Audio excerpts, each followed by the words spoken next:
Welcome to Telugu focus TV. నేను మీ Srinivas Reddy.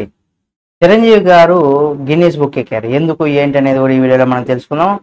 Guinness book of world రికార్డులో చోటు సంపాదించుకున్న మెగాస్టార్ చిరంజీవి. దాంతో ఆయన ఆనందాన్ని కూడా వ్యక్తం చేశారు. ఇలాంటి గౌరవాన్ని తాను అస్సలు ఊహించలేదని కూడా పేర్కొన్నారు. నా వయసు నాకు ఎంతగానో, నా మనసుకు కావచ్చు, నా వయసుకు కావచ్చు, చాలా ఆనందంగా ఉందనేసి కూడా ఆయన చెప్పుకొచ్చారు. గిన్నీస్ రికార్డు గురించి నేను ఎప్పుడు కూడా ఆలోచించలేదు.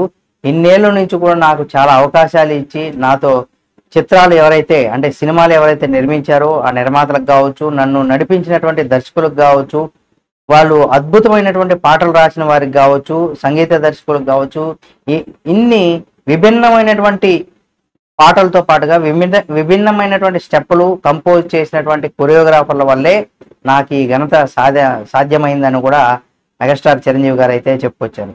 నన్ను అమితంగా ప్రేమించి నా డ్యాన్స్ని ఇష్టపడేటువంటి ప్రతి ఒక్కరు కూడా ఇది నా అంకితం. అంటే అటు మెగా ఫ్యాన్స్ అందరికీ అని కాదు, డ్యాన్స్ను అభిమానించి మెగాస్టార్ చిరంజీవి గారు డ్యాన్స్ను అభిమానించే ప్రతి ఒక్కరు కూడా ఆయన ఈ గిన్నీస్ బుక్ని, ఈ వరల్డ్ రికార్డును కూడా ఆయన అంకితం చేశారు. ఈ ఘనత సాధించినందుకు నాకు శుభాకాంక్షలు తెలిపిన వారందరూ కూడా ప్రత్యేకించి ధన్యవాదాలు కూడా తెలియజేసుకుంటున్నాను కూడా చెప్పుకోవచ్చు. అంటే మోస్ట్ ఇక్కడ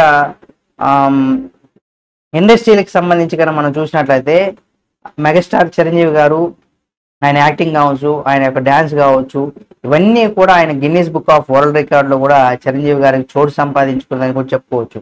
156 చిత్రాల్లో 537 పాటలు, 24,000 స్టెప్పులతో కూడా మనం అందరినీ కూడా మెగాస్టార్ గారు అలరించిన విషయం మనందరికీ తెలుసు. అందుకు గాను ఆయనకు ఈ record Guinness book of world record కూడా దక్కింది. ఈ మేరకు ఆదివారం హైదరాబాద్లో ఏర్పాటు చేసినటువంటి కార్యక్రమంలో గిన్నీస్ బుక్ ప్రతినిధి రిచర్డ్స్ స్టెన్నింగ్, అలాగే బాలీవుడ్ నటుడు అమీర్ ఖాన్ పాల్గొని చిరంజీవి గారికి ప్రదానం కూడా, అంటే ఈ అవార్డు ప్రదానం కూడా చేశారని కూడా చెప్పుకోవచ్చు. ఈ వీడియో మీకు నచ్చితే లైక్ చేయండి. మరిన్ని మెగాస్టార్ చిరంజీవి గారి వీడియోల కోసం మన Telugu focus TV channel subscribe చేసుకుని పక్కనే ఉన్న బెల్ బటన్ ఒకటి మాత్రం మర్చిపోకండి.